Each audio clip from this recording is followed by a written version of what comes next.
¿Qué tal amigos? ¿Cómo estáis? Soy Daniel Muñoz, vuestro amigo de The Food One Blog, instructor FIDE, y hoy os traigo una lección para jugadores intermedios, aunque yo creo que cualquier jugador se puede beneficiar de ver esta clase, y que está dirigida a responder una cuestión bastante habitual que me hacéis aquellos jugadores que ya tenéis un nivel de juego bastante aceptable, que habéis alcanzado pues los 1800, los 1900 puntos de Elo, y os preguntáis cómo llegar un poco más allá, cómo superar esa barrera de los 2000 puntos de Elo, o cómo llegar incluso más lejos, más allá de los 2100, o llegar incluso más todavía, 2200 en adelante. Bueno, lo primero que os quiero decir, como ya sabéis, este no es un canal desde el cual nos guste vender humo, solo contar soluciones en plan como los vendedores de crecepelo del antiguo oeste, y por lo tanto no hay nada que yo te pueda decir y no hay nada que nadie te pueda decir que te vaya a servir para convertirte automáticamente en un jugador avanzado. Pero sí que creo que este vídeo puede ser suficientemente inspirador para que comprendas uno de los elementos más importantes del progreso en ajedrez, que es sobre todo la comprensión posicional y entender muy bien cómo afecta a esta comprensión posicional el conocer cómo operan en una partida de ajedrez los factores posicionales. Es algo súper importante y, como digo, es algo sin lo cual no vas a llegar a ser un jugador avanzado, ¿vale? Para explicaros esto, he elegido una partida que se jugó en el año 1951 entre dos grandísimos jugadores, aunque es probable que no los conozcáis pues del mismo modo que conocéis a Kasparov, a Karpov, a Fischer, a Carlsen, a todos estos jugadores que realmente han sido históricos y muy relevantes, ¿vale? Bueno, es una partida que se jugó en el año 1951 en Bakú y jugaban con blancas Semen Abramovich Furman, un jugador que sobre todo pasó a la historia como uno de los mejores entrenadores del mundo, junto a Dvoreski, y que fue entrenador de Karpov, fue el que le ayudó a llegar al campeonato del mundo. Y en segundo lugar jugaba con negras Isaac Lipnitsky. Es un jugador que fue uno de los mejores jugadores soviéticos de su época, sobre todo en los años 50, y aunque no tuvo la oportunidad de jugar a un nivel alto, sobre todo por las restricciones que había en su época en la Unión Soviética, sí que llegó a ser campeón de Ucrania en dos ocasiones y además ganó a jugadores de la talla de Taimanov, de Geller, de Suetin, de Basiukov. Y bueno, es un jugador cuyo estilo es claramente posicional y además tenía un repertorio de apertura bastante amplio, tanto con blancas como con negras. Un jugador súper interesante, ¿vale? Vamos a ver esta partida donde voy a intentar explicaros este concepto tan importante para los jugadores intermedios que queréis ser avanzados. Bueno, la partida fue D4, Furman jugaba con blancas, el entrenador de Karpov, y Lipnitsky con negras. Caballo F6, C4, E6, caballo C3, alfil B4, nos encontramos en la defensa ninzo-india. No me voy a detener demasiado en la apertura, simplemente la voy a pasar para que veáis de dónde viene el medio juego que vamos a analizar. E3, enroque corto, caballo F3, D5, alfil D3, caballo C6, enroque corto, D por C4 y alfil por C4. Bueno, nos encontramos en una posición bastante característica de la defensa ninzo-india. Quizá lo único extraño en esta posición es este caballo de C6, que no siempre se desarrolla de este modo porque en muchas variantes el negro prefiere mantener posible la jugada C5 para golpear el centro, pero bueno, esta es una variante, como digo, perfectamente posible. Y ahora, en este momento, juegan las negras y llevan a cabo la jugada alfil D6. Vamos a analizar un instante esta jugada. ¿Qué es lo que sucede con la jugada alfil D6? Bueno, en primer lugar, hemos visto que el blanco en la jugada 7 ha decidido enrocarse y por lo tanto, tras los cambios, no tiene demasiado sentido que el alfil continúe en B4. Eso por un lado, pero todavía más importante es que la jugada alfil D6 trata de resolver uno de los problemas más habituales que tiene el negro en la defensa en Inzo-India y bueno, y en otras defensas contra D4, que es el alfil de casillas blancas, que siempre tenemos el problema de por dónde sacarlo, ¿no? En esta posición incluso hubiera sido posible jugar B6 para tratar de resolver este mismo problema, pero las negras deciden hacer alfil D6. ¿Por qué decimos que alfil D6 resuelve este problema o está encauzado a defender este problema? Pues básicamente porque el negro lo que quiere hacer es hacer la jugada E5. En el momento que el negro juegue E5, el alfil habrá quedado liberado de su prisión, de su peón de E6, y el problema habrá quedado resuelto, ¿vale? Esta es, digamos, la concepción estratégica de esta jugada, aunque no es para nada lo más importante de esta clase. El blanco, consciente de esto, y también un fuerte jugador posicional como Fuhrman, lleva a cabo la jugada alfil B5. Bueno, esta jugada tiene todo el sentido.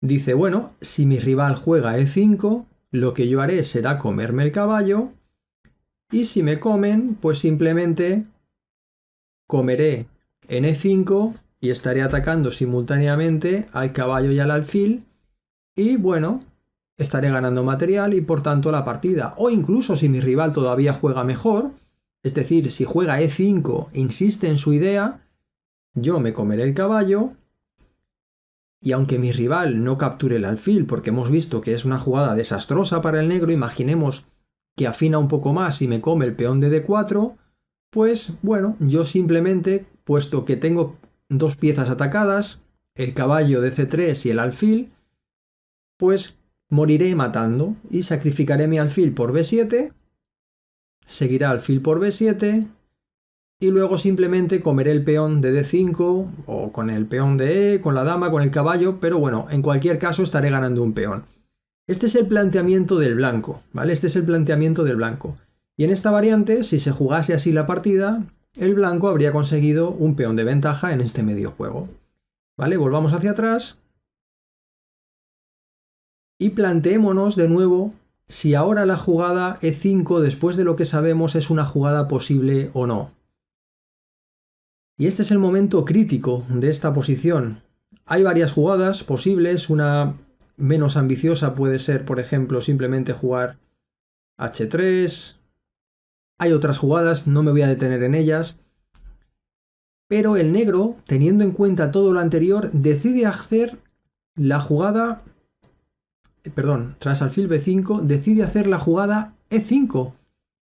Y entra en la variante que el blanco tenía analizada y la partida sigue alfil por C6, E por D4, alfil por B7, alfil por B7 y caballo por D4. Y el negro simplemente decide sacrificar material, decide sacrificar un peón, pero ¿a cambio de qué? Y este es el momento crítico de la posición en el que, una vez que hemos proyectado las consecuencias del cálculo concreto, el de las variantes que hemos visto anteriormente, tenemos que saber qué hemos conseguido a cambio del peón que hemos entregado. Y aquí es donde hablamos de los factores posicionales y concretamente de los desequilibrios. Súper importante esta palabra. Desequilibrios, ¿por qué?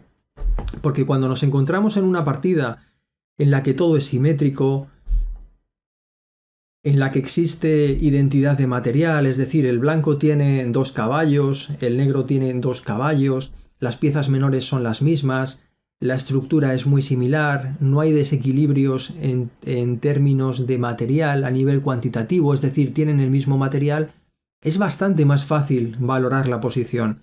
Pero en este momento, el negro tiene un peón de menos y hay desequilibrio entre el tipo de piezas menores entre otros. Fijaros que el negro tiene la pareja de alfiles, el blanco tiene dos caballos y un alfil, por lo tanto, hay algo que ya está sucediendo. Entonces, al saber manejar muy bien este tipo de desequilibrios, saber ponderarlos adecuadamente, es lo que nos permite progresar en nuestro nivel de juego. Lógicamente, como os decía, únicamente con esta clase no vais a aprender a hacer esto. Esto es un trabajo que lleva tiempo, hay que dar con los entrenamientos adecuados, con las lecciones adecuadas. Todo esto lo podéis aprender en nuestra academia de ajedrez online, pero tranquilos que no os estoy vendiendo la moto para que os suscribáis. Vamos a acabar esta lección que me parece súper importante y muy útil para vosotros. y vamos a detenernos para ver sobre todo en dónde reside la ventaja, o mejor dicho, la compensación del negro en esta posición. La compensación sobre todo reside en la ventaja de desarrollo y en la gran actividad de la pareja de alfiles. Es decir, si la partida fuera evolucionando, el blanco consiguiera resolver el problema del desarrollo de su alfil. Fijaros que el alfil tiene ahora mismo el mismo problema que tenía en la apertura el alfil de casillas blancas del negro, ¿vale? Si consiguiera resolver el problema del desarrollo de su alfil, imaginaros jugando en buenas condiciones E4, perdón, ahora no puede porque está el caballo, y aparte porque no le toca mover al blanco. Si consiguiera resolver el problema, desarrollar su torre, que las torres se comunicaran, hacer que el juego finalizara la apertura de una manera armónica, este peón podría llegar a plasmarse en el final y sería una ventaja. Pero esta ventaja volátil, esta ventaja temporal que tiene el negro, tiene que ser capaz de aprovecharla entendiendo perfectamente que el problema del blanco es esta falta de desarrollo, ¿vale? Espero que quede súper claro este concepto. Por eso, ¿sobre qué factores va a pivotar ahora la partida? Por un lado, el negro va a intentar evitar a toda costa la jugada de 5. Y por otro lado, el blanco va a intentar liberarse de esta presión y poder desarrollar este alfil. Y vamos a ver de qué manera Isaac Lipnitsky, de una manera magistral, consigue resolver esta posición a su favor con jugadas muy tranquilas, pero a su vez muy incisivas. Aquí jugó dama de 7, siguió caballo D5, ahora el caballo está amenazando comer el alfil y hacer que el negro se tenga que desprender de su pareja de alfiles. Es algo que no nos interesa con negras y por eso el negro hace la jugada dama C6 y hace que su alfil tenga más fuerza. Ahora la acción combinada del alfil y la dama son muy fuertes contra el peón de G2 y el negro tiene que hacer algo. Jugó F3 y ahora, como digo, nos están amenazando comer el alfil. ¿Qué hacer? ¿Dónde llevar este alfil? Pues Lipnitsky hizo la jugada muy buena. Alfil E5. El alfil parece que está en el aire, que está en una posición inestable en el centro del tablero. No suele ser una buena posición para los alfiles. Este momento, esta casilla que ocupa ahora mismo el negro. Pero en este momento, en esta partida en concreto, sí que es una buena posición porque el alfil no se puede desestabilizar con la jugada F4. Si el blanco juega F4, jaque mate. Por lo tanto, tendrá que invertir algún tiempo para poder jugar F4 si quiere en buenas condiciones. Y además es que F4 es la jugada que va en contra de lo que en realidad quiere hacer el blanco, que es jugar E4. Por lo tanto, el alfil en E5 está perfectamente sólido, ¿vale? Bueno, siguió dama C2 y ahora, ¿qué ha sucedido? Hay una columna libre y a nosotros no nos interesa con negras que nuestro rival se libere, que pueda movilizar este alfil. Por lo tanto, torre de F a D8, la idea es mover las torres y doblarlas para evitar esta maniobra. Siguió A4, dama C4, y ahora, ¿cuál es la idea de dama C4? Bueno, como nuestro alfil se encuentra, nuestro alfil, perdón, de B7 se encuentra en una posición muy activa y muy potente, pero nos lo han bloqueado con la jugada F3, tendremos que buscar nuevos puntos de ataque y el nuevo punto de ataque va a ser ahora H2. Esta dama puede venir a H4 y golpear en una posición tremendamente peligrosa para el blanco en H2. Siguió dama F2, torre D3, como digo, con la idea de doblar torres, rey H1, torre a D8 y E4. Bueno, parece que el blanco ha resuelto sus problemas. Parece que ahora el alfil puede jugar, que se encuentra simplemente a 2 jugadas de finalizar su desarrollo, pero fijaros de qué manera más precisa Isaac Lipnitsky se hace con la iniciativa y posteriormente con la victoria. Siguió A6, caballo A3, nos están comiendo la dama y de nuevo más presión, dama B3. Ahora estamos trasladando toda la presión que teníamos inicialmente contra el flanco de rey al flanco de dama, donde están apareciendo las nuevas debilidades como consecuencia de las jugadas del caballo y de que la dama también se haya movido de la casilla C2.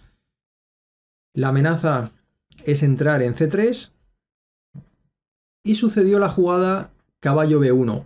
Y fijaros qué curioso, ¿no?